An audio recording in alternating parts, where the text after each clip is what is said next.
منهم على الأئمة خلفاء رسول الله على التحقيق أمير المؤمنين حضرة أبي بكر وعمر وعثمان وعلي وعلى بقية الصحابة والتابعين رضوان الله تعالى عليهم أجمعين.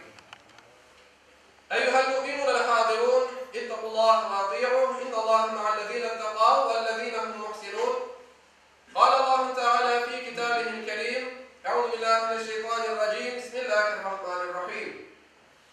الله ولي الذين آمنوا يخرجهم من الظلمات إلى النور والذين كفروا أولياؤهم الطاغوت يخرجونهم من النور إلى الظلمات أولئك أصحاب النار هم فيها خالدون. Sadakallahu azim. Pek aziz ve muhterem Müslümanlar, bizim bugünkü hutbemizin mevzusu şeytan ve onun askerleri hakkında olacak.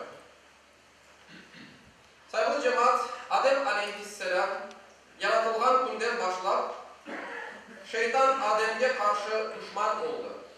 Ve kıyametke kadar Oz ordusundan beraber, Oz askerlerden beraber insanlarını doğru yoldan çıkaracağına söz verdi ve sözünde sadık kalacağında da yemin etti.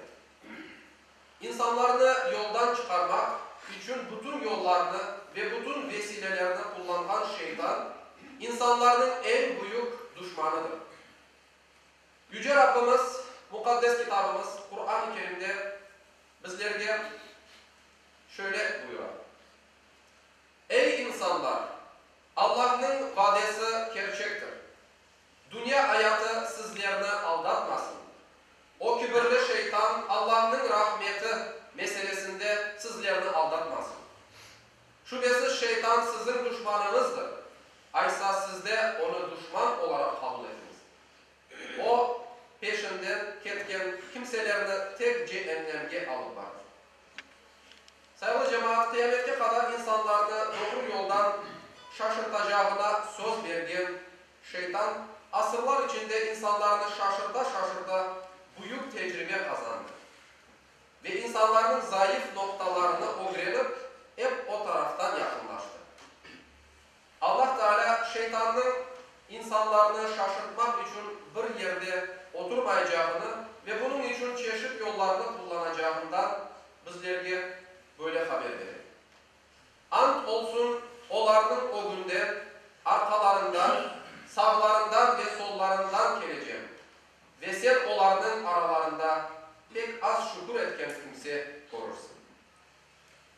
Aziz Müslümanlar, bizlerini doğru yoldan çıkarmaya çalışkan, aramızda fitne kırgızıp yaygan şeytan bir tek ozu değil. O oz askerlerinden beraber Müslümanlara ve imana karşı cenk açtı. Allah'a teslim olan kimseler ise Allah'ın dinini yaymak için çalışırlar. Yüce Mevlamız Kur'an-ı Kerim'de bunu böyle haber verir. İman etken kimseler Allah yolunda cenk ederler. Kafirler ise tağutun, şeytanın yolunda cenk ederler. Aysa siz şeytanın askerlerinden cenk etiniz. Şüphesiz şeytanın ayneciliği pek zayıftır. Hürmetli cemaat, bizler şeytanın fitnelerine uymayıp, onun askerlerine karşı bütün gücümüzden karşılık vermekteyiz. Çünkü tek Allah'ın yolunda olan kimseler asla yenilmez ve tek Allah'ın yolunda olanlar dünya ve ahiret saadetine nail olurlar.